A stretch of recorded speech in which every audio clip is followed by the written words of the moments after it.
ফিরে আসছে মাহে রমজান। একটি বছর পরে আবার ফিরে আসছে মাহে রমজান।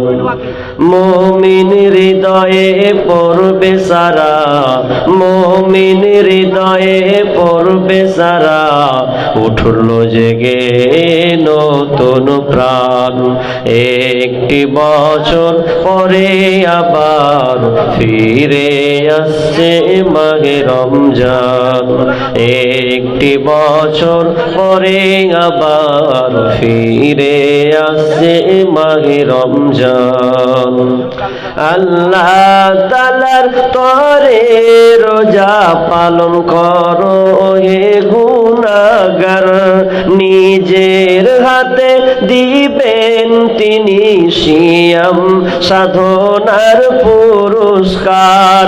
আল্লাহ তাআলার তরে রোজা পালন করো হে গুনাহগার, নিজের হাতে দিবেন তিনি সিয়াম সাধনার পুরস্কার। রমজানের রোজা পালন আল্লাহ তাআলার ফরমান। একটি বছর পরে আবার ফিরে আসছে মাহে রমজান।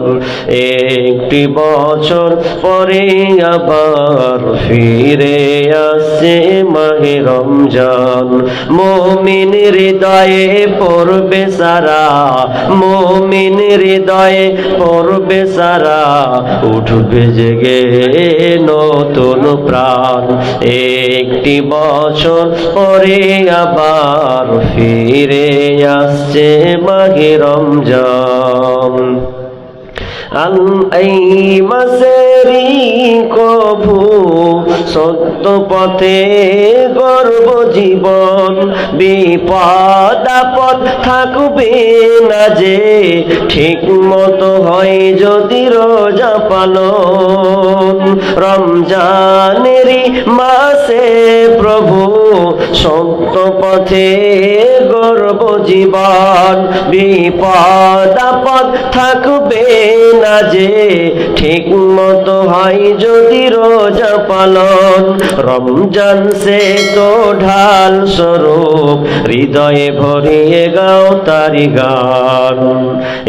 একটি বছর পরে আবার ফিরে আসছে মাহে রমজান। একটি বছর পরে আবার ফিরে আসছে মাহে রমজান। মুমিন হৃদয়ে পড়বে সারা, মুমিন হৃদয়ে পড়বে সারা, উঠবে জেগে নতুন প্রাণ। একটি বছর পরে আবার ফিরে আসবে মাহে রমজান। একটি বছর পরে আবার ফিরে আসছে মাহে রমজান। উপস্থিত সম্মানীয় সুযোগ্য আজকের এই জলসার স্বনামধন্য সভাপতি, মঞ্চে উপবিষ্ট ওলামায়ে ইকরাম, দূরদূরান্ত থেকে আগত সম্মানীয় অতিথিবৃন্দ, বিভিন্ন এলাকা থেকে ছুটে আসা দিনদার ইমানদার মুমিন ভাই সকল, এবং পর্দার অন্তরালের প্রজেক্টের মাধ্যমে দেখনেওয়ালি সম্মানিতা মা ও বোনেরা, প্রথমে সেই মহান মুনিবের দরবারে প্রশংসা করি, যেই মহান মুনিব আমাদেরকে একদিন নয় 2 দিন ব্যাপী একটি মসজিদ কেন্দ্রিক আয়োজিত মাহফিলে আমাদেরকে কোরআন ও হাদিসের আলোচনা এবং দান খায়রাতের একটা সুযোগ যিনি আমাদের দিয়েছেন, সে আল্লাহ সুবহানাহু ওয়া তাআলার শুকরিয়া আদায় করি, বলি আলহামদুলিল্লাহ। আরে ভাই 12টা বাজতে আছে, একটু মুখটা নাড়ান, তাহলে ভালো লাগবে। আর যদি আপনি নীরব পাল করেন তা আপনাকে শয়তান দেখেন 15 মিনিটও টিকতে দেবে না, বাড়িলে চলে যাবে। একটু সজাগ হন। আল্লাহর প্রশংসা আমরা করতে গেলে আমাদের কষ্ট হবে? যে হবে না তো। তাহলে আমরা একবার সবাই একটু জোরে জবান ছেড়ে বলি আলহামদুলিল্লাহ। অতঃপর শান্তি বর্ষিত হোক সকল নবীদের উপর, বিশেষ করে আমাদের শেষ নবী জনাবে মুহাম্মদুর রাসূলুল্লাহ। আমরা সকলে বলি সাল্লাল্লাহু আলাইহি ওয়াসাল্লাম। সম্মানিত দিনী ভাই সকল, আমি অনেকের কাছে পরিচিত, আবার অনেকের কাছে অপরিচিত। তবে যারা নিয়মিত ইউটিউব দেখেন, ফেসবুক দেখেন, হয়তো চিনে ফেলেছেন। আজকে শাবান মাসের 7 তারিখ নাকি মনে না? হ্যাঁ, 7 তারিখ তো আজকে। শাবান মাসে 6 তারিখ। আবার একটু আগে দেখলাম জানি 7 তারিখ দেখালো আমাকে। তো আর কয়েকটা দিন বাকি এলে আপনি রমজান মাস পাবেন। এবার জানি না আমরা এখানে কত লোক পাবো কি পাবো না, কারণ মওতের কোনো গ্যারান্টি নাই। আকাঙ্ক্ষা ইচ্ছা তো সবার আছে যে রমজান মাস সহজে কেউ ছাড়ে না। হাজার কষ্ট হলেও এই রমজান মাসকে মানুষ পালন করে বা সিয়াম রাখে। কিন্তু রমজান মাসের এই গুরুত্বটা আমাদেরকে দিতে হবে। এই যে আপনারা আজকে প্যান্ডেল আয়োজন করেছেন, এই আয়োজন করতে গিয়ে কত মেহনত করতে হয়েছে, হয়েছে কিনা হয়নি? হয়েছে তো। 2 দিন প্রোগ্রাম এটা। তাহলে আপনি 1-2 মাস আগে থেকে কত প্ল্যানিং করেছেন, কত দুয়ারে গিয়েছেন, স্টেজটা এভাবে হবে, বক্তা এভাবে সিলেক্ট করতে হবে, প্রথম দিন ওই হবে, দ্বিতীয় দিন ওই হবে। তাহলে আপনি প্রস্তুতি আগে থেকে নিয়েছেন, আর আজকে আপনি এর ফলাফল দেখতে পাচ্ছেন। ঠিক অনুরূপ আপনি যে রমজান মাস পাবেন, তো রমজান মাসকে আপনি কিভাবে স্বাগতম জানাবেন, রমজান মাসকে আপনি কিভাবে পালন করবেন, কিভাবে কাটাবেন, এগুলো আপনাকে আগে থেকেই প্রস্তুতি গ্রহণ করতে হবে। কিন্তু আমরা আগে থেকে প্রস্তুতি এখনো গ্রহণ করি না। দেখবেন বর্তমানে এই শাবান মাসটা এত গুরুত্বপূর্ণ, রাসূল সাল্লাল্লাহু আলাইহি ওয়াসাল্লাম বলছেন এটা বাৎসরিক রিপোর্ট পেশ করা হয়। এই শাবান মাসে বাৎসরিক রিপোর্ট, তার মানে বছরে একবার আল্লাহর কাছে রিপোর্ট পেশ করা হয় মানুষ কোন হালাতে আছে। এখন যদি আপনি রোজা থাকতেন, শাবান মাসের এই নফল রোজা খুবই গুরুত্বপূর্ণ। মা আয়েশা রাদিয়াল্লাহু তাআলা আনহা বলছেন যে ইয়াসুমু সাহরান আকতারা মিন শাবান। রাসূল মা আয়েশা রাদিয়াল্লাহু তাআলা বলছেন যে আল্লাহ রাসূল শাবান মাসে নফল সিয়াম এত বেশি রেখেছেন যা অন্য কোনো মাসে এত বেশি রাখেননি। কিন্তু আমরা কটা সিয়াম পালন করছি শাবান মাসে?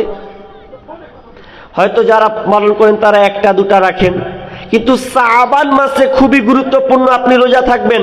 আল্লাহ রাসূল বলছে যে আল্লাহ আমাকে দেখুক আর আমার রিপোর্ট পেশ করা হোক আসমানে যে আমি রোজা অবস্থায় আছি, সিয়াম অবস্থায় আছি, আল্লাহ আমার রিপোর্টটা দেখুক আর ফেরেশতারা এটা নিয়ে যাক। তার মানে কত বাৎসরিক এই যে রিপোর্টটা খুবই গুরুত্বপূর্ণ।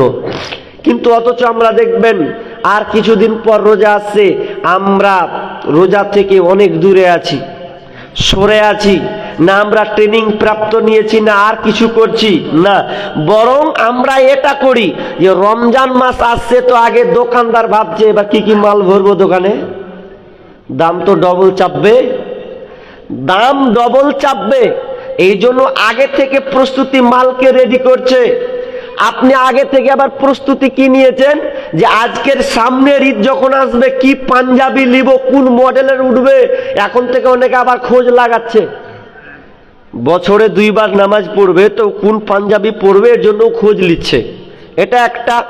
অনেক মেয়ে আছে কোন পোশাক নিউ এবার ঈদে উঠবে ওটা নিয়েও এখন ব্যস্ত আছে যে কোনটা উঠবে। মানুষ দুনিয়াবিতে ব্যস্ত আর ব্যস্ত, কিন্তু রমজান মাসকে আপনি কিভাবে স্বাগতম জানাবেন এটা নিয়ে আমাদের কোনো মাথা ব্যথা নেই।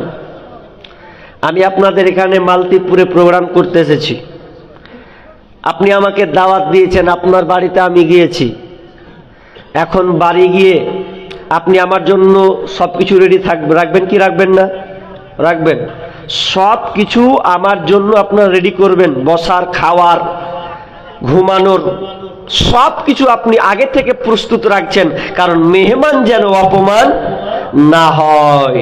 ঠিক তেমনি ভাবে একটা রমজান মাস যে আসবে, তে রমজান মাসটা আপনাকে যেন এমন ভাবে পার করবেন, এমন ভাবে কাটাবেন যাতে আপনার কাছ থেকে হাত ছাড়া না হয়ে যায়, এটা আপনাকে খুব গুরুত্বপূর্ণ রাখতে হবে। এবার চলেন রমজানের জন্য আপনি কি কি প্রস্তুতি নিবেন তার আগে আমি আয়াত পড়ে একটা সূরা বাকারার 183 নম্বর আয়াতটা পড়বো, তারপরে আপনাকে একটা একটা করে কি কি প্রস্তুতি নিতে হবে এটা বলবো। আর যারা শেষে বলেছেন বিবাহর বিষয়টা একটু ইঙ্গিত ইনশাআল্লাহ আপনাদের দিব। বিসমিল্লাহির রহমানির রহিম। ইয়া আইয়ুহাল্লাযীনা আমানু يا أيها الذين آمنوا كتب عليكم الصيام كما كتب على الذين من قبلكم لعلكم تتقون। আল্লাহ বলছেন, আমি তোমাদের উপরে রমজান মাসে রোজাকে ফরজ করলাম এবং তোমাদের উপরে রমজান মাসে রোজাকে ফরজ করিনি। পূর্ববর্তী যারা ছিল তাদের উপরে রমজান মাসের সিয়ামকে ফরজ করেছি। কেন করেছি রে? লাআল্লাকুম তাত্তাকুন, যাতে করে তোমরা মুত্তাকি হতে পারো। এবার চলেন, আপনি যে মুত্তাকি হবেন, আল্লাহ তাআলা আপনাকে মুত্তাকি বানাবেন, এই জন্য আল্লাহ তাআলা এই পরিকল্পনা সিয়ামটাকে ফরজ করেছেন। কারণ এই রমজান মাসটা কত গুরুত্বপূর্ণ শুনেলেন। এই রমজান মাসটা এত গুরুত্বপূর্ণ, আল্লাহ সুবহানাহু ওয়া তাআলা বলেন, বিসমিল্লাহির রহমানির রহিম, শাহরু রমাদানাল্লাযী উনজিলা ফীহিল কুরআন। এই রমজান মাসটা এত গুরুত্বপূর্ণ যে এই মাসে কোরআনকে নাজিল করা হয়েছে। শুধু তাই নয়, এই রমজান মাসটা কত গুরুত্বপূর্ণ শুনেন। বিশ্বনবী বলছেন এই রমজান মাসটা এত গুরুত্বপূর্ণ, যখন রমজান মাস এসে যায়, ওয়া ফুতিহাত আবওয়াবুস সামা, তখন আসমানের দরজাগুলোকে ওপেন করে দেওয়া হয়। ওয়া গুল্লিকাত আবওয়াবি জাহান্নাম, ওয়া গুল্লিকাত, রাসূল সাল্লাল্লাহু আলাইহি ওয়াসাল্লাম বলছেন, ওয়া সুলসিলাতিশ শায়াতিন। এই রমজান মাসটা এত গুরুত্বপূর্ণ যে রমজান মাসে আসমানের দরজাগুলো আপনার কিনা ওপেন করে দেওয়া হয়, জাহান্নামের দরজা বন্ধ করে দেওয়া হয়, জান্নাতের দরজাকে ওপেন করে দেওয়া হয়। ওয়া সুলসিলাতিশ শায়াতিন, এবং শয়তানকে জিঞ্জির দিয়ে বেঁধে দেয়। কেন দেয়? যাতে করে আবার বান্দারা পরিপূর্ণ যেন ঈমানদার হয়ে যায়, পরিপূর্ণ যেন তারা মুত্তাকি হয়ে যায়, রমজান মাসকে যেন তারা লুটে নেয়, শয়তানের ফাঁদে যেন না পড়ে।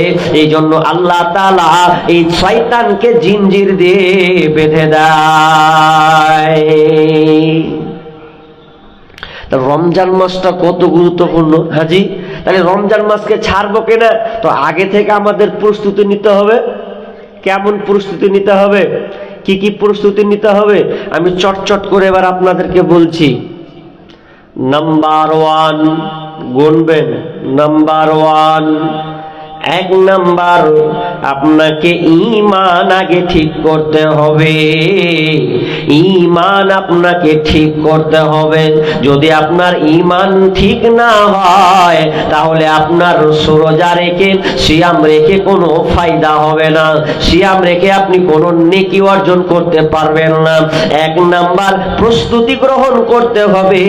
ঈমানটাকে আপনাকে শুদ্ধ করে নিতে হবে। কারণ আল্লাহ তাআলা বলছেন, ওয়ামা ইউমিনু আকসারুহুম বিল্লাহি ইল্লা ওয়া হুম মুশরিকুন। অধিকাংশ অধিকাংশ লোক ঈমান আনার পরেও মুশরিক হয়ে আছে, অনেক লোক আছে ঈমান এনেছে কিন্তু এরপরও সে মুশরিক হয়ে বসে আছে, তার মানে ঈমান তার নষ্ট হয়ে গেছে। এক নাম্বার আপনি রোজা রাখবেন তো, তাহলে এক নাম্বার শর্ত আপনাকে প্রস্তুতি গ্রহণ করতে হবে কি, যে ঈমান আগে মজবুত করতে হবে। ঈমান যদি আপনার মজবুত না হয়, ঈমান যদি আপনি ঠিক না করতে পারেন, তাহলে আপনার রোজা রেখে একদম রাখাই হবে, আপনার সাহারি খাওয়াই হবে, কোনো আপনার ফায়দা হবে না। তাহলে কেমন করে ঈমান? আমার ঈমান দুর্বল আছে নাকি? দেখেন আপনাদের ঈমান দুর্বল আছে কিনা। ঈমান পরিপূর্ণ আপনাকে হতে হবে, তাহলে আপনার ঠিক আছে। আচ্ছা দেখেন, আমার বডি, এই যে ভাই, এই যে আমার বডি, আমি একটা মানুষ, তাই তো? আমি কথা বলতে পারছি, হাত নড়ছে, পা নড়ছে, মুখ নড়াচ্ছি, আমার কথা আপনারা বুঝতে পারছেন। আচ্ছা, এটা কেন করতে পারছি? আমার ভেতর একটা রূহ, আত্মা আছে, তাই তো? আত্মা আছে বলে আমি সব নড়াচড়া করতে পারছি। ভালো করে বুঝুন, ঈমান কত গুরুত্বপূর্ণ জিনিস। খুব মজা খালি আলোচনা শুনলে হবে না। সামনে রমজান মাস আসছে, এখন থেকে আমাকে প্রস্তুতি গ্রহণ করতে হবে, নেকি আমাকে নুটে নিতে হবে। এখন আপনি মানুষ, আমি কথা বলছি, অনেক মানুষকে দেখবেন দুনিয়া ছেড়ে চলে যায়, দুনিয়া ছেড়ে চলে যায়। আপনার বাপ মারা গেছে, আপনার বাপ লাশ হয়ে শুয়ে আছে, আর আপনি কান্না করছেন, আব্বা মরে গেল, আব্বা আমাদের ছেড়ে চলে গেল। আহারে, আব্বা কাকে আব্বা বলে ডাকবো? এখন আমি পাশে গিয়ে ওই ছেলেটাকে বললাম, কি হয়েছে রে ভাই? বলছে আব্বা মরে গেছে, আব্বা চলে গেছে। আমি বললাম, তোমার আব্বা কই চলে গেছে? তোমার আব্বা তো আমার চোখের সামনে আছে, শুয়ে আছে, তোমার আব্বা তো সব কিছু মজুদ আছে। কি হয়েছে? তোমার আব্বা তো পালায়নি, তোমার আব্বা তো তোমাদের কাছে আছে। তার মানে ওটা আমরা বলি আব্বা চলে গেছেন, তার মানে আমার লাশ তো যায়নি, লাশ তো এখানে শুয়ে আছে, তার মানে রুহটা তার চলে গেছে। রুহটাই, আত্মাটা হচ্ছে তার আব্বা। আসলে বডিটা তার কোনো আব্বা নাই, বডির কোনো গুরুত্ব আপনার কিনা দাম নাই। বডির ততক্ষণ পর্যন্ত দাম থাকবে যতক্ষণ পর্যন্ত ওর মধ্যে রুহ কিংবা আত্মা থাকবে। আত্মা যদি বের হয়ে যায়, তাহলে কেউ নড়াচড়া করতে পারবে? পারবে না। খাঁচার ভিতর ও চিন পাখি, পাখি কেমনে আসে যায়।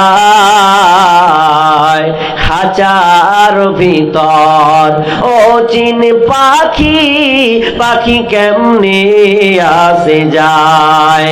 চিনতাম যদি পাখিরে মন, আমি বেরি দিতাম পাখির পায়। পাখি কেমনে আসে যায়, পাখি কেমনে আসে যায়। তার মানে আত্মা যতক্ষণ আছে তখন আপনি নড়াচড়া করবেন, কথা বলতে পারবেন, সব কিছু আপনার দ্বারা সম্ভব হবে। তার মানে ওই লোকটা নড়াচড়া করতে পারে না, তার মানে ওর মধ্যে রূহ নাই, আত্মা নাই। কে মালাকুল মউত তার রূহটাকে কবজ করে নিয়ে চলে গেছে। ঠিক তেমনি ভাবে যদি আপনার ভিতরে ঈমান নামের পাঁচটা না থাকে বন্ধুরে, তাহলে আপনি এক মাস রোজা রেখে কষ্ট করে আপনার কোনো লাভ হবে না, আপনি নেকি পাবেন না যতক্ষণ পর্যন্ত আপনার ঈমান মজবুত না হবে। আর একটা আপনাকে উদাহরণ বলি, আমরা বাইক চালাই, সাইকেল চালাই, ভ্যান চালাই, রিক্সা চালাই, এগুলো আস্তে আস্তে এখন বিলুপ্তর পথে, তাই না জি? আস্তে আস্তে সব চলে যাচ্ছে এখন। তো ধরে নেন সাইকেল যদি আমরা চালাই, তো চালাতে গিয়ে এখন যদি সাইকেলে যদি লিক থাকে, লিক, একটা ছেলে 8 বছরের ছেলে, সাইকেল লিক হয়ে গেছে, বুঝছেন তো? সাইকেলের লিক লয়, মাস্টারি করেছে বাড়িতে খানিকক্ষণ, ও যদি দেখছে তো পাম্প ঢুকে না, তো কি করেছে, ওই টিউটাকে নিয়ে একটু ফেড়ে মরলি করেছে, মরলি করে দেখছে তো একটু লিক আছে। তো আচ্ছা লিক আছে দে, বলছে জায়গা লিক আর কি করব, দোকানে যাব, দোকানে গিয়ে পাম্পারটা নিয়ে একদম ভরে দেবো।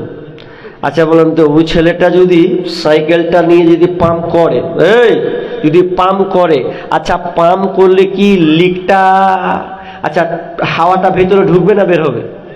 হ্যাঁ, আচ্ছা 1 মাস ধরে যদি করে, সারা বছর করলেও বের হবে, কারণ মেন জায়গা তো লিক আছে। হ্যাঁ, লিক আছে। প্রতাপ দাদু বলছে কি ব্যাপার, হ্যাঁ তুই পাম্প করে চলে যাচ্ছিস, যে পাম্প করে যাচ্ছিস, কইছে পাম্প করছি অনেকক্ষণ থেকে ঢুকছে না, দেখি তো। ওরে সুবহানাল্লাহ, লিক যে হয়ে আছে রে খাপা, লিক হয়ে আছে ওটা, আর পাম্প ঢুকে তুই যত চেষ্টা কর, তুই তো ঘেমে চুঁয়ে গেছিস। ঠিক তেমনি আপনার ইমান যদি আপনি দিকে ঠিক না করেন, আর যদি আপনি রোজা দিয়ে 1 মাস ঠাটিয়া রোজা রেখেলেন, তাহলেও আল্লাহ নেকি দিবে না। আগে আগে ইমান ঠিক করতে হবে। ইমান কাকে বলা হয়? ইমান 5টার উপরে পরিপূর্ণ আপনাকে ইমান নিয়ে আসতে হবে।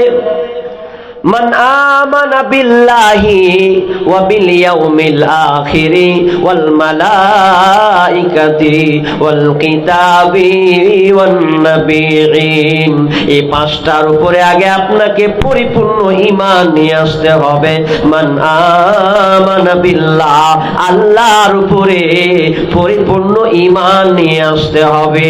আপনি যেই কাজটা করবেন, এখন আপনি প্রস্তুতি নেন, আমি যেটাই করব আল্লাহ আমাকে দেখতে পায়, আমি আর এদিকে যাব না, ডান দিকে যাব না, হারামের দিকে যাব না, বেলাইনে আমি যাব না।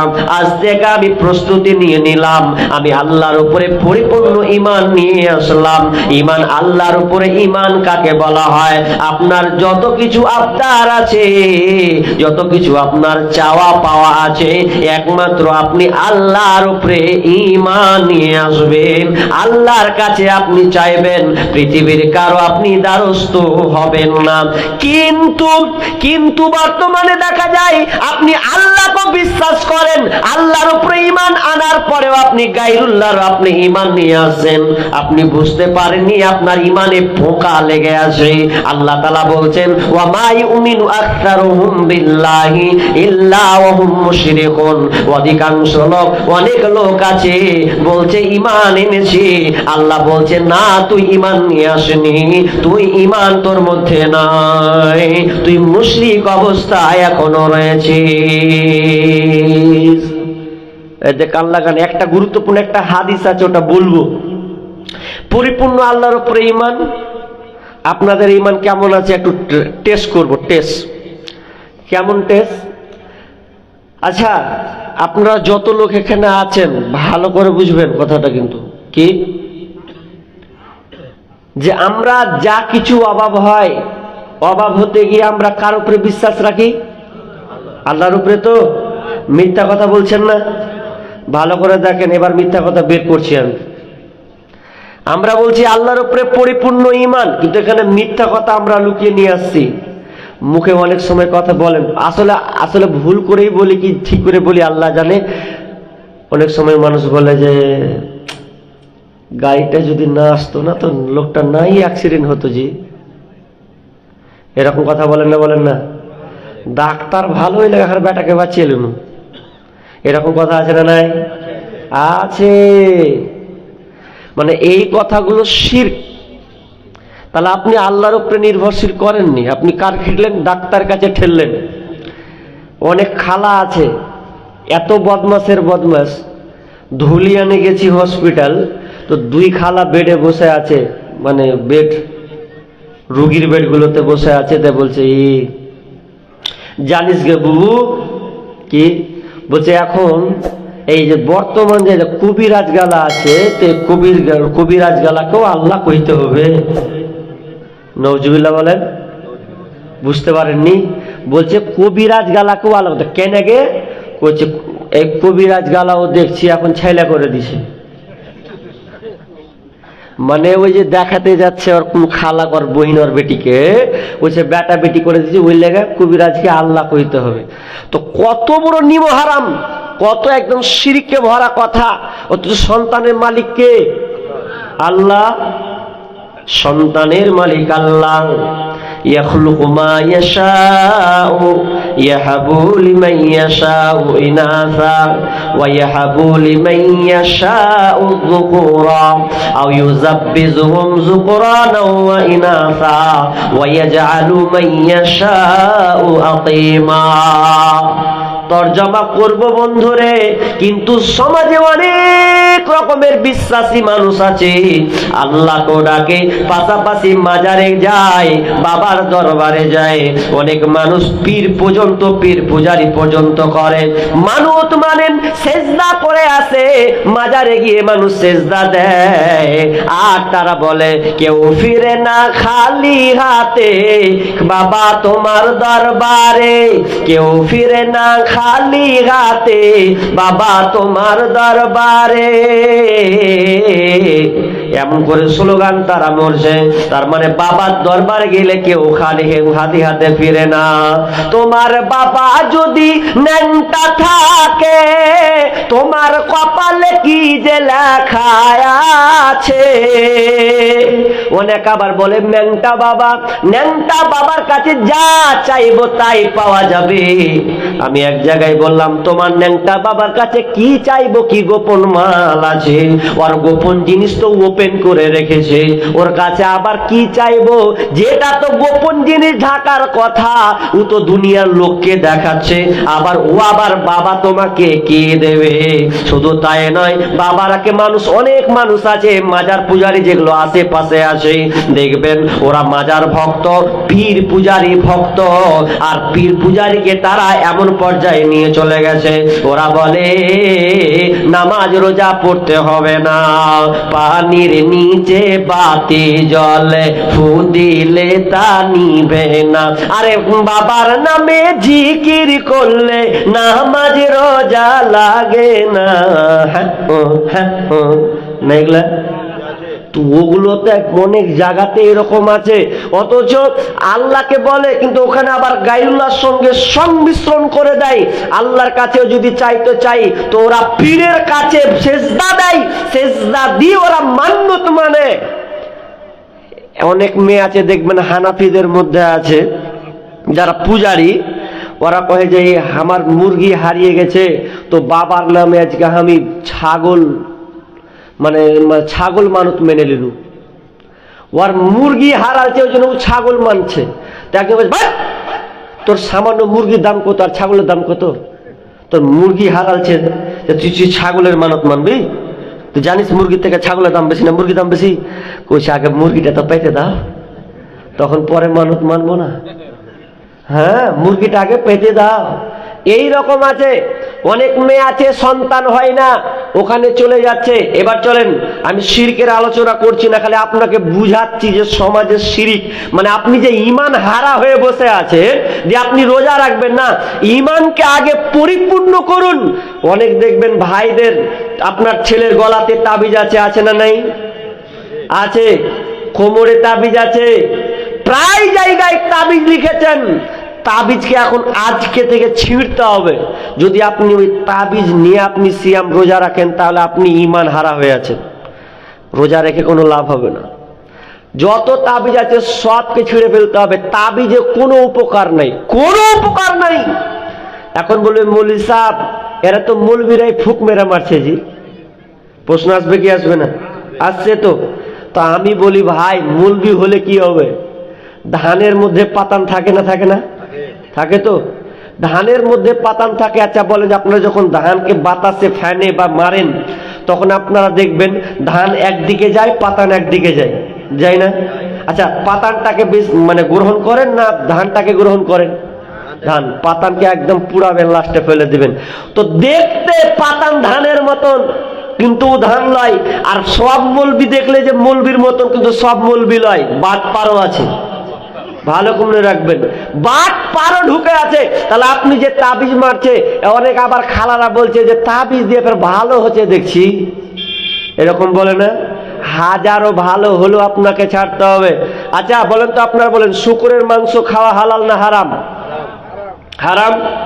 আচ্ছা, শুকুর মাংস হারাম কেন? আল্লাহ কোরআনে হারাম করেছেন সূরা মাইদাতে, ওই জন্য হারাম। আচ্ছা, এখন আমি যুক্তি দিতে পারি যে শুকর হারাম হলো তো কি হলো? শুকরকে নিয়ে আসবো, বিসমিল্লাহ করে জবাই করব, তাও তো 20 কেজি মাংস পাবো হাজি। তো 20 কেজি মাংস করে যদি আমি খাই, তো খেয়ে ভাতের সঙ্গে মেখে খাবো, আচ্ছা পেট ভরবে কি ভরবে না? কথা বলেন না জি? আচ্ছা ভরবে, তাহলে কি দরকার? পেট যে ভরছে, রেজাল্ট তো পাচ্ছি সঙ্গে সঙ্গে, তো কেন ফের খাবো না? যুক্তি দিয়ে আপনার 1 পয়সা লাভ হবে না, যুক্তি শরীয়তে খাটবে না। যেটা হারাম হারাম, বিশ্বনবী তাবিজকে হারাম করেছেন, লটকানো যাবে না কোনো জিনিস। শুনলেন, শিরিক খুবই ভয়াবহ কঠিন একটা জিনিস। শিরিক, আপনি দুনিয়ার যত পাপ আছেন, আপনি পাপ করেও আল্লাহ যদি আপনাকে চাই তো আপনাকে জান্নাত দিয়ে দেবে, কিন্তু শিরিক এত ভয়াবহ পাপ, আল্লাহ তাআলা বলেছেন আমি শিরিককারীকে কোনোদিন ক্ষমা করব না। আবু জার রাদিয়াল্লাহু তাআলা আনহু বিশ্ব নবীর সঙ্গে আছেন, এমন সময় আল্লাহ রাসূল বলেন, আবু জার রে, তুমি এখানে থেকে যাও, আমি একটু সাইড থেকে আসছি। এবার বিশ্ব নবী আর হচ্ছেন, আর হওয়ার পর জিবরিল আমিন এসে বলছেন, জিবরিল আমিন আর আল্লাহর রাসূলের সঙ্গে একটা লোকালয়ে গল্প করছেন, আলোচনা করছেন।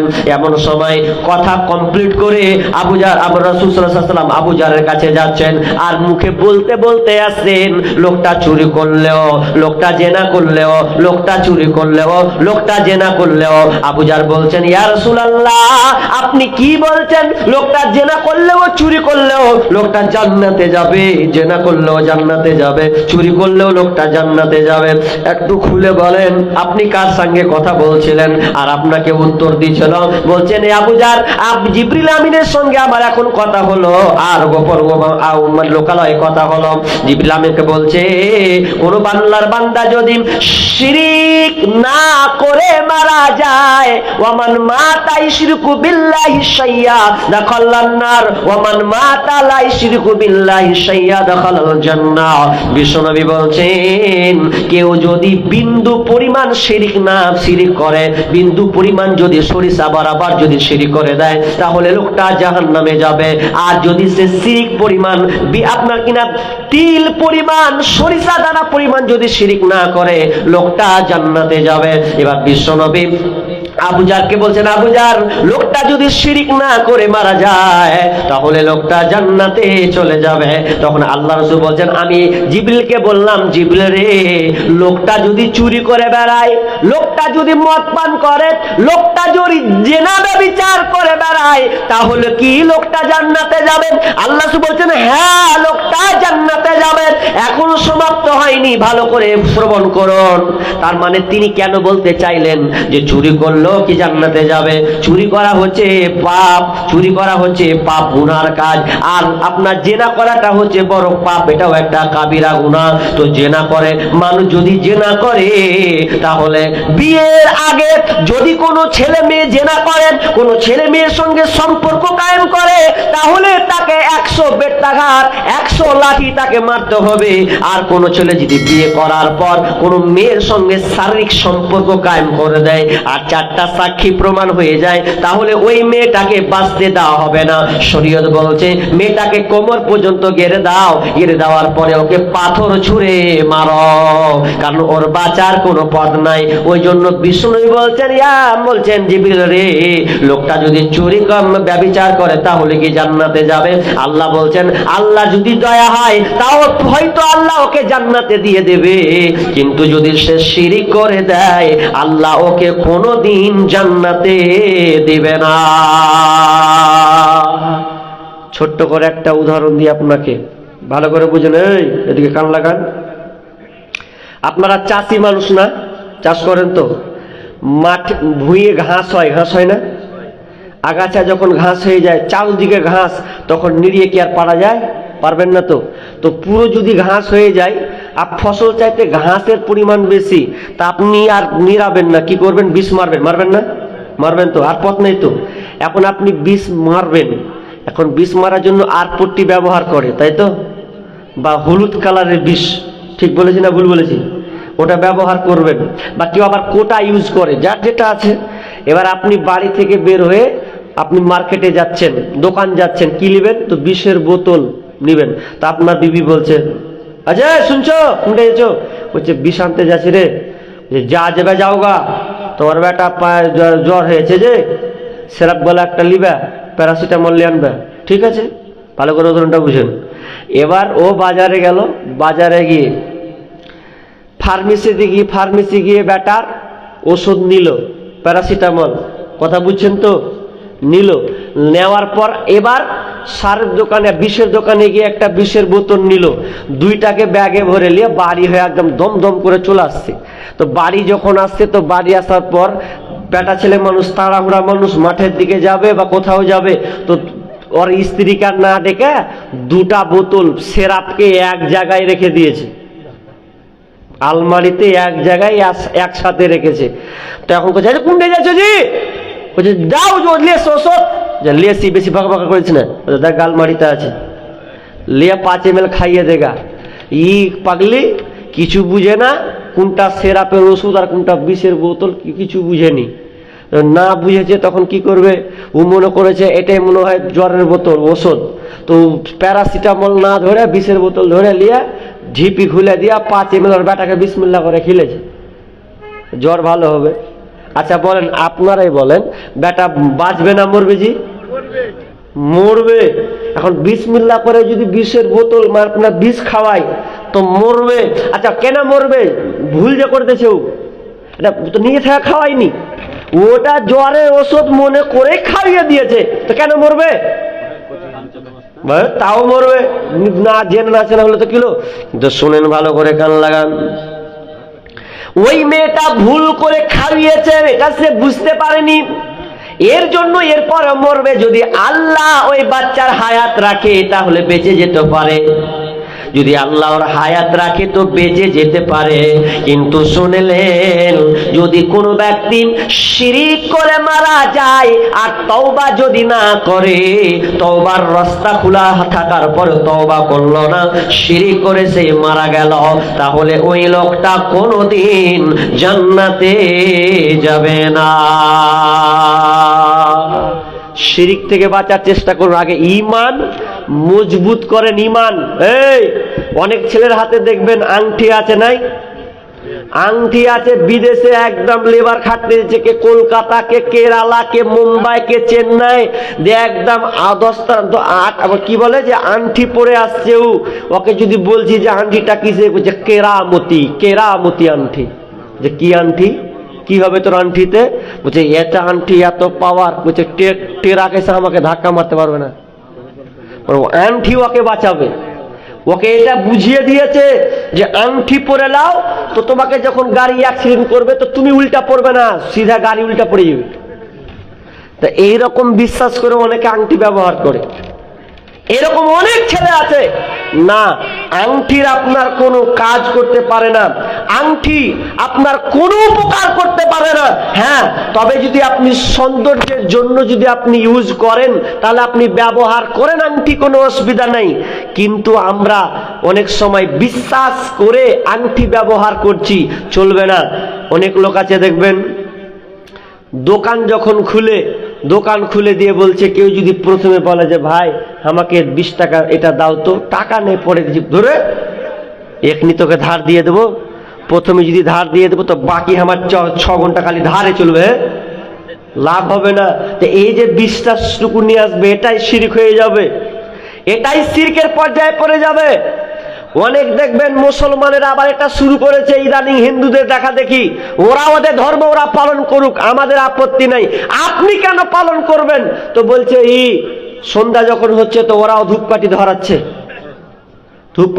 বলছে হিন্দুরা ধরাচ্ছে, বলছে এখানে নাকি বরকত আছে, ধরালে বরকত বাড়বে। আচ্ছা ধূপকাঠিতে কোনো বরকত আছে? এইরকম যদি কেউ বিশ্বাস করে তাহলে তার ঈমান গেল, থাকবে না। তাহলে আমরা কত এত ডুবে আছি তা লয়। দেখবেন ট্রাকের পিছনে অনেক দেখবেন জুতা ঝুলায়, কি ঝুলায় না? লরিতে জুতাটা কেন ঝুলায়? অ্যাক্সিডেন্ট হবে না তার জন্য। মানে ছিঁড়া জুতার পাওয়ার দেখেন, মানে ছিঁড়া জুতার পাওয়ার বলছে যে দিলে অ্যাক্সিডেন্ট হবে না। আচ্ছা অ্যাক্সিডেন্ট দেওয়া না দেওয়ার মালিক কে? আল্লাহ। তো আপনি ছিঁড়া স্যান্ডেলের উপরে আপনি নির্ভরশীল হলেন কেন? জি না, এটা আপনাকে পরিপূর্ণ ঈমান আপনাকে নিয়ে আসতে হবে। আল্লাহর উপরে ঈমান, ওয়াল ইয়াউমিল আখির, আখিরাতের উপরে ঈমান, ওয়াল মালায়েকা, ফেরেশতার উপরে ঈমান নিয়ে আসতে হবে, ওয়াল কিতাব, কিতাব কোরআনের উপরে ঈমান নিয়ে আসতে হবে, ওয়ান নাবিয়িন, আর নবীদের উপরে ঈমান নিয়ে আসতে হবে। আর একটা ওয়াকদসার কদরি খায়রি ওয়া শাররিহি, আর ভালো মন্দের তাকদীরের উপরে আপনাকে ঈমান নিয়ে আসতে হবে। তাহলে এক নাম্বার, আপনি ঈমান যতক্ষণ পর্যন্ত পরিপূর্ণ নিয়ে আসবেন ততক্ষণ পর্যন্ত আপনার রোজা গ্রহণযোগ্য হবে না। এবার বিশ্বনবী বলছেন, রাবী হচ্ছেন আবু হুরায়রা, আল্লাহ বলছেন, মান সামা রমাযানা ঈমানাও ওয়া ইহতিসাবা গুফিরা লাহু মা তাকদ্দামা মিন যামবি। বিশ্বনবী বলছেন, মান সামা রমাযানা, যখন রমজান মাস আসে, যারা রমজান মাসে রোজা রাখবে, দুইটা শর্ত তাকে গ্রহণ করতে হবে। মান সামা রমাযানা, তার মানে কি, একটা কি ঈমানাও ওয়া ইহতিসাবা, ঈমানাত ওয়া ইহতিসাবা, যদি এই দুইটার শর্ত মেনে চলে, গুফিরা লাহু মা তাকদ্দামা মিন যামবি, তাহলে আল্লাহ তাআলা তার পূর্বের যত গুনাহ আছে সমস্ত গুনাহকে আল্লাহ ক্ষমা করে দিবেন। আগের যত পাপ আল্লাহ ক্ষমা করে দিবেন, তবে শর্ত দুটাকে আপনাকে পরিপূর্ণ আগে মেনে নিতে হবে, তাহলে আপনার রোজা আল্লাহ কবুল করবেন। একটা কি, ঈমান, ঈমানকে সম্পূর্ণ মজবুত, কোনো পোকা লাগা হলে হবে না, একবারে নির্ভেজাল নিখুঁত ঈমান আপনাকে পরিপূর্ণ নিয়ে আসতে হবে। ওয়াহতিসাবা, এবং আপনাকে ইখলাস, নিয়ত আপনাকে ঠিক করতে হবে, ইখলাস নিয়ে আসতে হবে, সওয়াবের আশা রাখতে হবে যে আমার এই সওয়াব আমি এটা পাবো, এরকম আপনাকে ইয়াকিন রাখতে হবে, তাহলে আল্লাহ তাআলা আপনার রোজা কবুল করবেন। এক নাম্বার শর্ত হলো। নাম্বার দুই নম্বর শর্ত হচ্ছে আপনাকে নিয়ত ঠিক করতে হবে। আপনি যে রমজান মাসে রোজা রাখবেন, তো শুধু কি এক মাসের জন্য কি আপনি রাখবেন?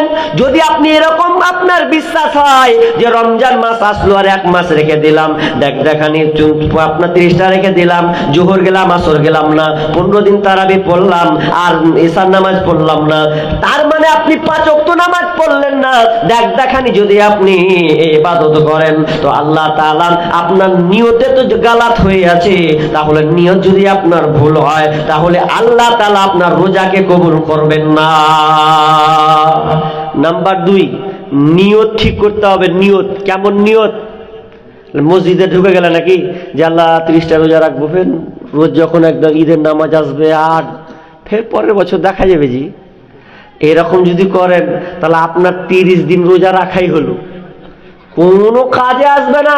হ্যাঁ, তবে যদি আপনি এইরকম নিয়ত করেন যে আমি আজ থেকে প্রতিজ্ঞাবদ্ধ হয়ে গেলাম, আমি ইয়াকিন করে নিলাম, আমার চলার পথটাকে আমি নিয়ে নিলাম যে বাকি পূর্বে যা করেছি আল্লাহ না, আজ থেকে নিয়ত করলাম, আজ থেকে আমি সঠিক পথে ফিরে যাব, তাহলে এইরকম যদি আপনি ইয়াকিন, বিশ্বাস, নিয়ত এইরকম রাখেন, তাহলে আল্লাহ তাআলা আপনার এই রোজাটাকে কবুল করবেন।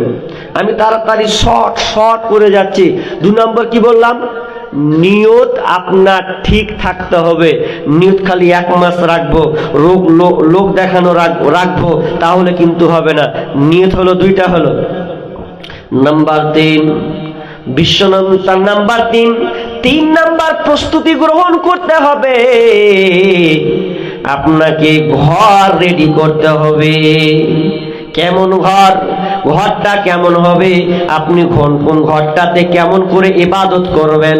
দেখবেন বর্তমানে মানুষ ঘর বানায় 4 খান 5 খান 7 খান 8 খান করে বিল্ডিং ঘর বানায়, কিন্তু দেখবেন কিচেন রুম বানায়, বাথরুম বানায়, আর ডাইনিং রুম বানায়, বৈঠক ঘর বানায়, 4টা 5টা করে রুম বানায়, কিন্তু দেখবেন ওর কপালে এখন পর্যন্ত একটা নিরালা নির্জন বৈঠক নাই, যেখানে একা একা বসে নামাজ পড়বে, একা একা বসে কাঁদবে, আপনার ইবাদত করার মতন একটা পার্সোনাল জায়গা নাই।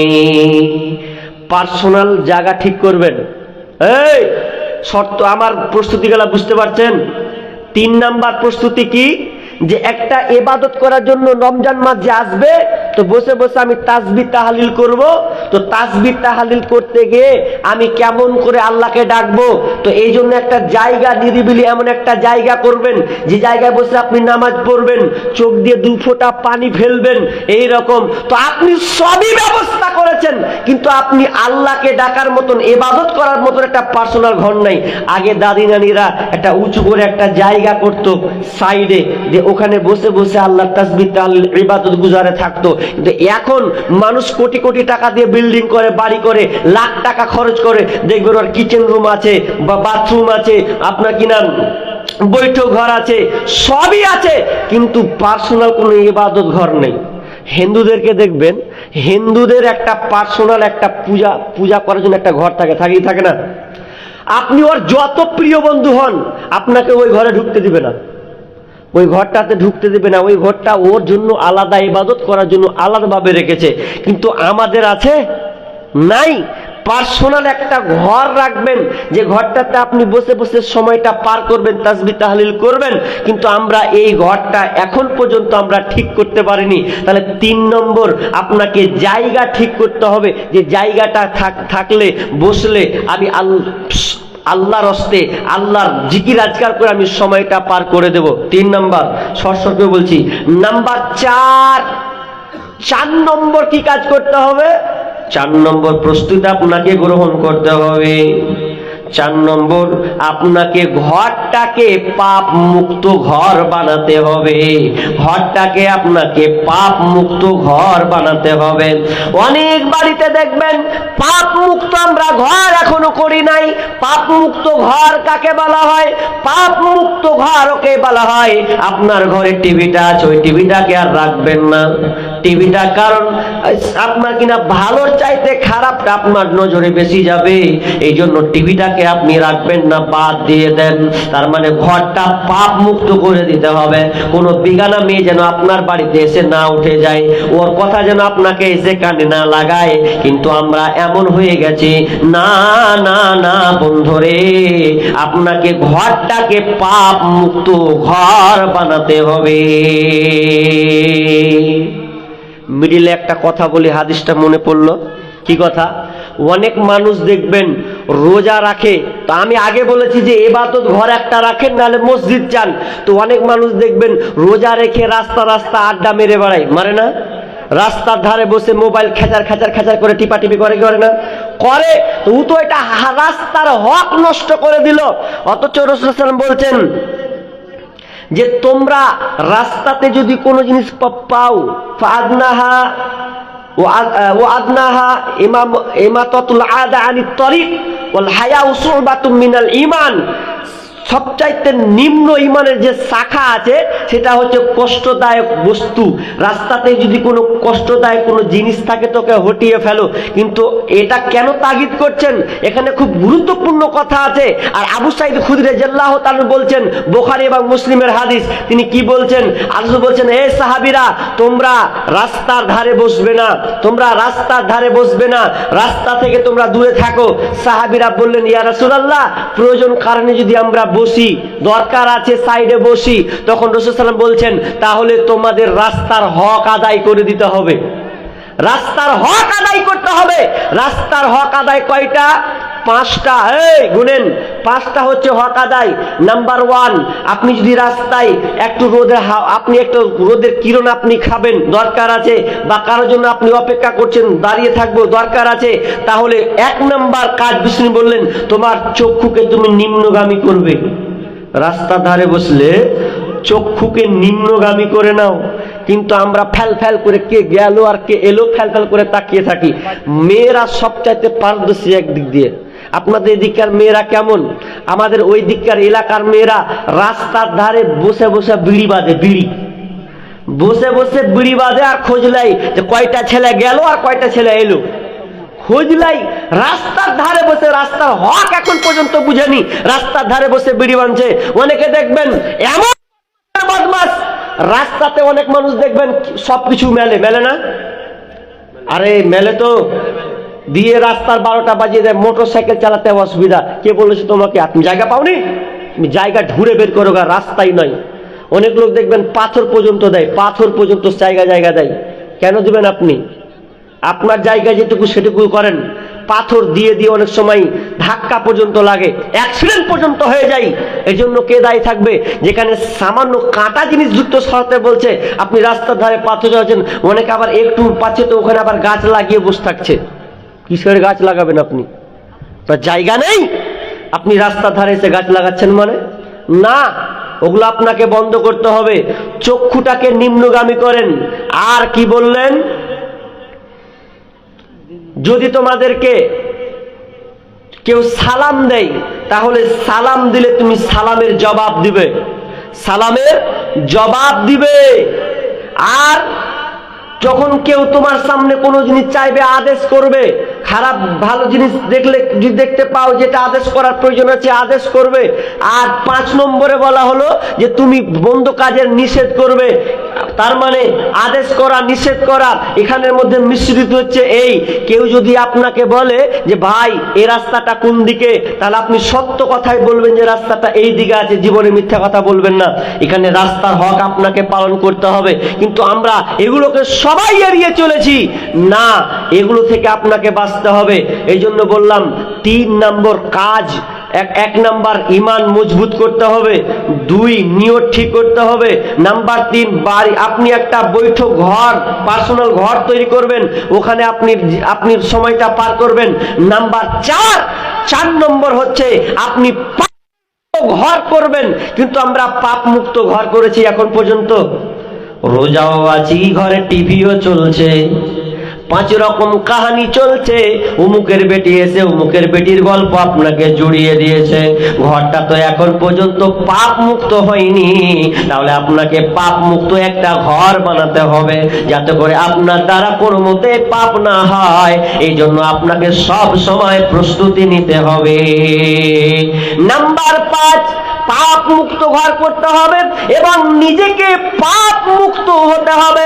নিজে যেন আপনি পাপের মধ্যে জড়িয়ে না যান, এরকম একটা প্রস্তুতি আপনাকে গ্রহণ করতে হবে। কিন্তু বর্তমানে এমন একটা পরিস্থিতি হয়ে গেছে, সবারই পকেটে কিন্তু মোবাইল। প্রত্যেকটা লোকের কাছে মোবাইল নেই। মোবাইল, নিজেকে পাপ মুক্ত হও। পাপ মুক্ত হও তো দূরের কথা, মোবাইল নিয়ে রোজা অবস্থায় আছে, রোজা অবস্থায় থেকেও দেখবেন মোবাইলটা খুচুর খুচুর করে 5 রকম দেখছে। ফেসবুক দেখতে দেখতে দেখতে 5 রকম জিনিস দেখে। কি দেখে না? দেখে তো। আবার অনেক ছেলে আছে, রাত যখন হয়েছে মোবাইল নিয়ে আর সহ্য করতে পারে না, ঘুমাচ্ছে তো মোবাইলকে নিয়ে ঘুমাচ্ছে। তারাবি তো 10 দিন 5 দিন পড়বে, তার বেশি পড়বে না। আর মোবাইল নিয়ে এত ব্যস্ত হয়ে গেছে। আর পৃথিবীতে সবচাইতে একটা যন্ত্র যদি মিথ্যাবাদী হয় তো মোবাইল চৌধুরী। এই মোবাইল দিয়ে সবচাইতে বেশি মিথ্যা কথা বলা হয়। এখন 3 ছেলের মায়েরা পর্যন্ত মিথ্যা কথা বলছে। ওকে যদি কোনো ছেলে জিজ্ঞাসা করছে যে হাজি, ও বলছে ভালো করে বলো তোমার বিয়ে হয়নি তো? তো বলছে তুমি কেমন কথা বলছো যে আমার বিয়ে হয়নি? 3 ছেলের মা তাও কইছে যে বিয়ে হয়নি। মোবাইলে এত মিথ্যা কথা বলছে। অনেক স্ত্রী আছে স্বামীকে ফাঁকি দিচ্ছে। স্বামী যদি বলছে এই কার সঙ্গে কথা বলছিস তুই, বলছে তুমিও আমাকে ধরছো যে আমি মায়ের সঙ্গে কথা কইছি নু, আব্বার সঙ্গে কথা কইছি নু। কিন্তু মা লয় আব্বা লয়, কে যে আছে আল্লাহ ভালো জানে। ও একদিন ফাটাং করে যখন মোবাইলটা কেড়ে নিয়েছে, দেখছে মহা মিহি গলা করে কইছে কে কইছো না, তো আমি জড়ি না। তখন বলছে তো হ্যাঁ জড়ি না। তখন স্বামী তখন ফাঁসে যখন কথা বলছে, তখন কইছে আমি আছি জয়দুর আছি। ওরে শালা রে, তুই জয়দুর? হ্যাঁ আচ্ছা, তুই যে করে তোর মায়ের সঙ্গে কথা কইছিলি, তো জয়দুরের গলা মানে তখন ফেঁসে গেল। হ্যাঁ, তোমার কাছে ফোন করিলে পাই গো শুধু ওইটিং, ও গিন্নি কার সাথে করো তুমি মিটিং, ও গিন্নি কার সাথে করো তুমি মিটিং। তার কাছে জিজ্ঞাসা করলে বলে আপা ফোন করেছে, বিবিকে মোর জিজ্ঞাসা করলে বলে দাদা ফোন করেছে। একবার কয় বাপের কথা, একবার কয় মায়ের কথা, একবার কয় বাবার কথা, একবার কয় ভাইয়ের কথা, এইভাবে কতদিন করবা চিটিং? ও গিন্নি কার সাথে করো তুমি মিটিং? ও গিন্নি কার সাথে করো তুমি মিটিং? ওরে নামাজে রোজার ধার ধারে না, মোবাইলে ব্যস্ত, স্বামী তাহার ফোন করিলে কথা কই না সে তো। ওরে স্বামী তাহার ফোন করিলে কথা কই না সে তো। স্বামী কয় প্রাণের বিবি কত ভালোবাসি আমি, স্বামী কয় প্রাণের বিবি কত ভালোবাসি আমি, তোমায় আমি ফোন করিলে পাই গো শুধু ওয়েটিং। ও গিন্নি কার সাথে করো তুমি মিটিং? ও গিন্নি কার সাথে করো তুমি মিটিং? রোজা থাকায় অবস্থায় অনেক ছেলে প্রেমিক প্রেমিকা নিয়ে আপনার কিনা ব্যস্ত থাকেন, দিনে রোজা, রাত হয়ে গেলে শুয়ে শুয়ে প্রেমিকার সঙ্গে কথা বলে। আমি আপনাকে বলেছি যতক্ষণ পর্যন্ত আপনার নিয়ত না ঠিক হবে, নেকির আশা যতক্ষণ পর্যন্ত আপনি না নেবেন, আপনার রোজা রেখে সিয়াম রেখে কোনো আপনার লাভ হবে না, হবে না, হবে না। এই জন্য আমি আপনাকে বলি, আপনাকে আগে পাপ মুক্ত নিজেকে হতে হবে। আল্লাহ তাআলা বলছেন ওয়ালা তাকরাবুজ জিনা ইন্নাহু ওয়ালা তাকরাবুজ জিনা, তোমরা জিনার নিকটবর্তী হবে না, কারণ এই জিনাটা এত জঘন্য, এত খারাপ। যদি তুমি জিনার মধ্যে চলে যাও তাহলে তুমি এই পথে পা দিলে সহজে বের হতে পারবা না, কারণ এই জিনার পথটা এত সবচাইতে নিকৃষ্ট একটা পথ। অথচ যুবককে দেখবেন রোজা রমজান মাসেও প্রেমিকার সঙ্গে সম্পর্ক থাকে। অনেক আবার প্রেমিকা বলে আমি আমার প্রেমিককে ফোন করে আমি সাহারি খেতে উঠাই। তো এটা কেমন কথা হলো? তো অনেক মেয়ে বলছে যে আমার প্রেমিক আছে, তোকে আমি সাহারির খাওয়া লেগে ফোন করি, জানজি উঠবে না, তোমার মা উঠে গেছে, মা তো উঠে গেছে, তো তুমি খাবে না? মানে ওকে আবার আগেই বলছে, কেমন কথা জি? এটা কোনো নিয়ম হলো?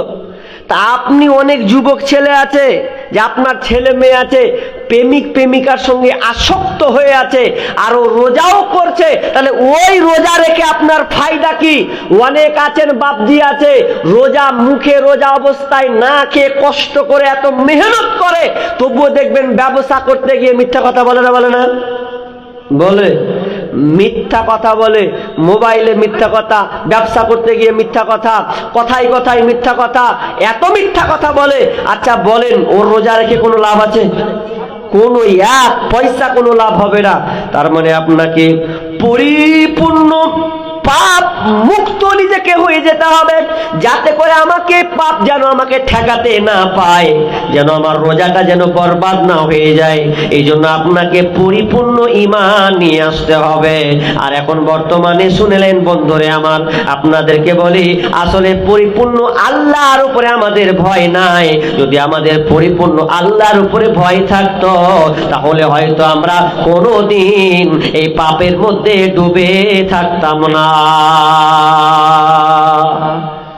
ছাড়েন, 5টা কথা আপনাকে আমি বললাম, 5টা কথা আমি আপনাদেরকে বলেছি, ভালো করে গুরুত্ব দেন। সেটা কি? যে আপনি সম্পূর্ণ পাপ মুক্ত জীবন আপনাকে করতে হবে। কিন্তু এখন দেখা যায় বর্তমানে অনেক ছেলে মেয়ে আছে যে পাপ মুক্ত হতে পারছে না, প্রেমিকের পাল্লায় পড়ে, আপনার কিনা একটা ছেলে মেয়ের সম্পর্ক করে দিয়ে এমন একটা পর্যায়ে চলে যায়, সামনে একটা সময় আসছে, আজকে হচ্ছে আপনার 5 তারিখ, তাই তো? 5 ফেব্রুয়ারি, সামনে একটা গুরুত্বপূর্ণ বেহায়া দিবস আছে, যেই বেহায়া দিবসটার নাম হচ্ছে 14ই ফেব্রুয়ারি। নাই 14ই ফেব্রুয়ারি? অনেক বাপজি বুঝেই না যে 14ই ফেব্রুয়ারি কি, তোমার বেটা বুঝে। 14ই ফেব্রুয়ারি কাকে বলা হয়? যেই 14ই ফেব্রুয়ারিতে একটা ছেলে মেয়ে একাকার হবে, নির্জনে একাকার নিরিবিলি পার্কে গিয়ে তারা একসঙ্গে কথা বলবে, আপনার ভালোবাসার কি একটা ভালোবাসা দিয়ে আপনার ফুল দিয়ে তাকে আপনার সম্পর্কে গভীরতায় তারা চলে যাবে, এমন নিম্ন পর্যায়ে চলে যাবে যে তারা আপনার কিনা জেনার চাইতে জঘন্য যে কাজটা সেদিন 14ই ফেব্রুয়ারির নামে হয়। এই জন্য সেদিন একটা কবিতা বলেছিলাম যে এই জঘন্য, অনেক বলে এটা 14ই ফেব্রুয়ারি ভালোবাসা দিবস, জীবনে এটা ভালোবাসা দিবস হতে পারে না, এটা হচ্ছে নোংরামিতার দিবস, জেনা করার দিবস, এটা কখনোই হতে পারে না। 14ই ফেব্রুয়ারি নামে চলছে বেঈমানি, হেরার চেয়ে দামি জিনিস হারায় অনেক নারী। 14ই ফেব্রুয়ারি নামে চলছে বেঈমানি, হেরার চেয়ে দামি জিনিস হারায় অনেক নারী। দুষ্টু ছেলের মিষ্টি কথায় পরে নারী ফাঁদে, সব হারিয়ে বোনটি আমার বসে বসে কাঁদে। প্রেমের নামে চলছে এখন, প্রেমের নামে চলছে এখন অশ্লীলতার ছোঁয়া, কত মনে নারী সম্মান পান্তা ভাতার মোয়া।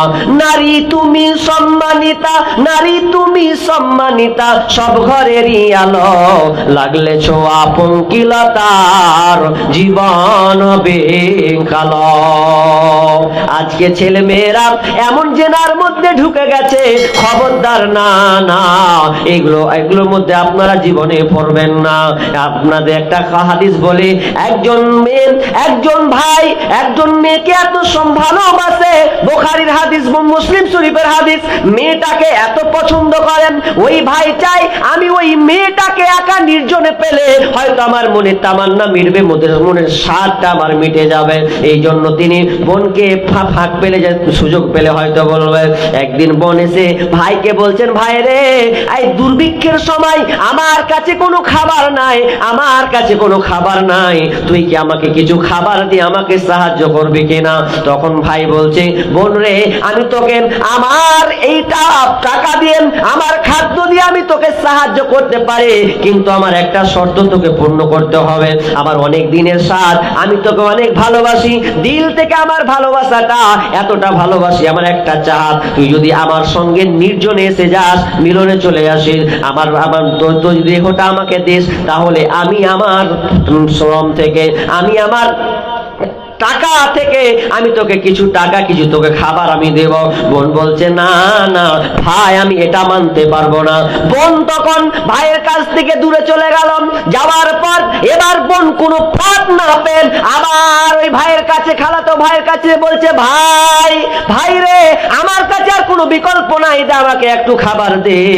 তখন ভাই বলছে, একটাই রাস্তা আছে, দিব তোর কাছে আমি কোনো বিনিময় নিব না, শুধু তুই আমাকে তোর দেহটাকে আমাকে দে, এটাই আমি চাই, আর কিছু চাই না। বোন এক পর্যায়ে রাজি হয়ে গেল। রাজি হওয়ার পর সম্পূর্ণ যখন রাজি হয়ে গেছে, এবার তারা দুজনে নির্জনের নিরিবিলি জায়গায় চলে গেছে। নির্জন একদম কেউ নেই, এইরকম একটা জায়গায় গিয়ে যা উনি চলে গেছে। আপনার কি নাম? মেয়ে, আপনার কি নাম? ওই ছেলেটা উলঙ্গ, মেয়েটাও একটা উলঙ্গর পর্যায়ে চলে গেছে। এখানে ছোট বড় সবাই আছে, উদাহরণটা শুধু আপনাকে দিচ্ছি। একটা মিস্ত্রি যখন ইট যখন গাঁথে, ইট দেয়, তারপরে মশলা, তারপরে ইট দেয়, ইটের উপরে মশলার পরে ইট এভাবে চাপানো হয়। তারা দুজনে ছেলে মেয়ে একসঙ্গে এমন ভাবে জমাট হয়ে গেছে, পরনে কারে কোনো কাপড় নাই। এমন সময় বোন বলছে, ভাই ইত্তাকিল্লাহ, আল্লাহকে ভয় করলে বোন, এখনো বলছে ভাই এখনো আল্লাহকে ভয় করো, সময় আছে, সময় আছে, এখনো তুমি কাজ শুরু করে দাওনি, এখনো তুমি ভেতরে ঢুকে যাওনি, তুমি এখনো আল্লাহকে ভয় করো। সঙ্গে সঙ্গে ভাই লাভ দিয়ে নিচে এসে পড়ছে, তুমি আমাকে এমন কথা বললে, আল্লাহর ভয় সম্পর্কে তুমি আমাকে বললে, না না না, তাহলে তো আমি এই কাজ করতে পারি না। তখন ওই ভাইটা তাকে ছেড়ে দিয়ে সে খারাপ পথ থেকে বেরিয়ে এলো। তাহলে ওদের মধ্যে কেমন ভয় ছিল? আর আমরা এমন এত কোরআন হাদিস শুনছি, তো শোনার পরেও আমাদের মধ্যে পরিবর্তন আসছে না। তো আমি এই বলার কারণ এটা এই যে সামনে আসছে রমজান মাস, তো এই রমজান মাস যে আসছে, তো এই রমজান মাস আসতে গিয়ে আমাকে এই প্রস্তুতিগুলো নিতে হবে। আমি যদি ঠিক না হই, মজবুত না হই, তাহলে আমার এই রমজান মাস এক মাস সিয়াম পালন করে তাহলে আমার কোনো ফায়দা হবে না, সব রসাতলে চলে যাবে। তাহলে আমি এত কষ্ট করে উঠবো কেন, কষ্ট করে নামাজ পড়বো কেন? না, আপনাকে এখন থেকে তাওবা ইস্তেগফার করে নিতে হবে, যাতে কে এটা আলিমটাকে কই আলিমটাকে